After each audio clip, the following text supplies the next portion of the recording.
Well, my JPO MB25 finally died after about 6 years, which is a miracle for J-Bow pumps, and it's time to replace it. So let's get to work. From this moment on, you will now be known as Sharkbait. Sharkbait! Ooh ha ha! Welcome, brother Sharkbait. Sharkbait! Ooh ha ha! Enough with the Sharkbait. Sharkbait! Ooh! I'm replacing it with the StreamMax Classic 2000 by oase, which is not really big in the US, but is really big overseas.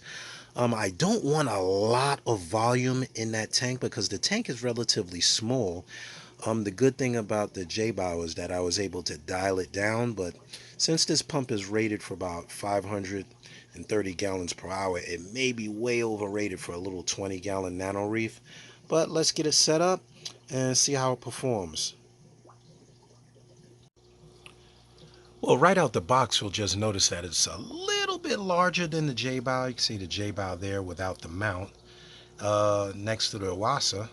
The pump is really nice. It's pretty sleek. I like the fact that it has a better supported rotator there. That's probably not the correct term for it, but the little mount that holds the post to the magnetic base is pretty solid. I had one problem with the J-Bow piece right here is that these little rubber mounts kind of broke after a while. I had to glue them in place, but I had it for like 7 years, so I can't really knock that.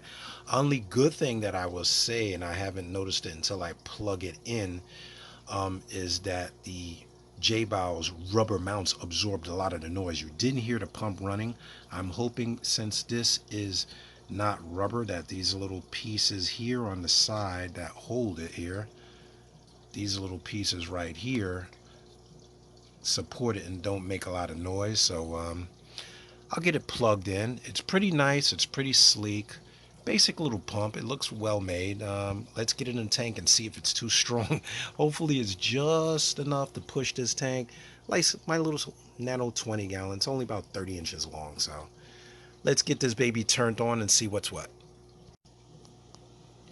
Well, it's funny because I didn't do an actual unboxing, but I actually ended up missing one piece. I don't know how I did not notice it, but the magnetic back, the suction cup, was actually not in the box, which I'm surprised because I had this box for a few months and I could have swore I checked it. I never took it out of the box except to see how big it was, but I managed to wedge it into the corner that the J-Bow was in. Luckily, the J-Bow was sitting in the rocks. It's really the spot where my shrimp like to hang out. Apologize for the glass, but it's in a corner that I really never mess around with. But you can see my shrimp sit in that little corner, which is another reason that I had to be careful what pump I put over there because I didn't want it so big that it pulled them in or sucked something in. It's in a nice little corner in the rock. It pushes the flow across the back of the tank, which is really why I wanted to keep this pump, is to move the water from one end of the tank to the other. I have my rotating pump on that end that you guys are familiar with, the spin stream nozzle connected to my return pump. Sorry if you can't hear me, I'm not using my mic, but you can see that rotates and actually moves pretty much 90 degrees and moves all that water. Now I know why I was getting the algae bloom, is that J-Bow pump was dead for God knows how long. But you can see now I'm going to address the algae problem. Just never panic when you get algae. The pump is on, is extremely quiet. You know I'm a nut about quiet and noise because this is my little movie room down here and I don't like to hear a hum too much. You can hear my little air pumps in the distance, but this pump is pushing water all the way across the tank. You can see a little bit of algae moving from under the end of the tank to the next.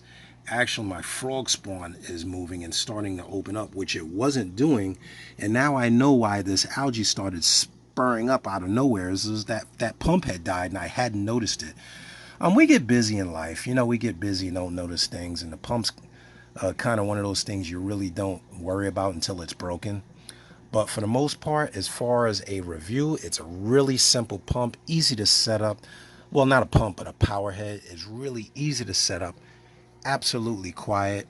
I got the phone pretty much right next to where the pump is. You don't hear it at all, and it is moving some water. 500 gallons an hour on a 20-gallon tank is probably overkill, but in a reef tank, even a nano reef, you like to have that water moving, which is probably why I got so much algae. So short and to the point, it's a nice pump. I recommend it.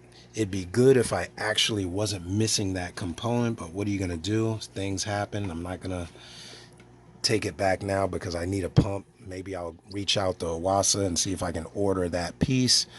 Good little pump, quiet, powerful, does what it's supposed to do. Thumbs up to oase. Anybody have any questions or comments, leave them down below.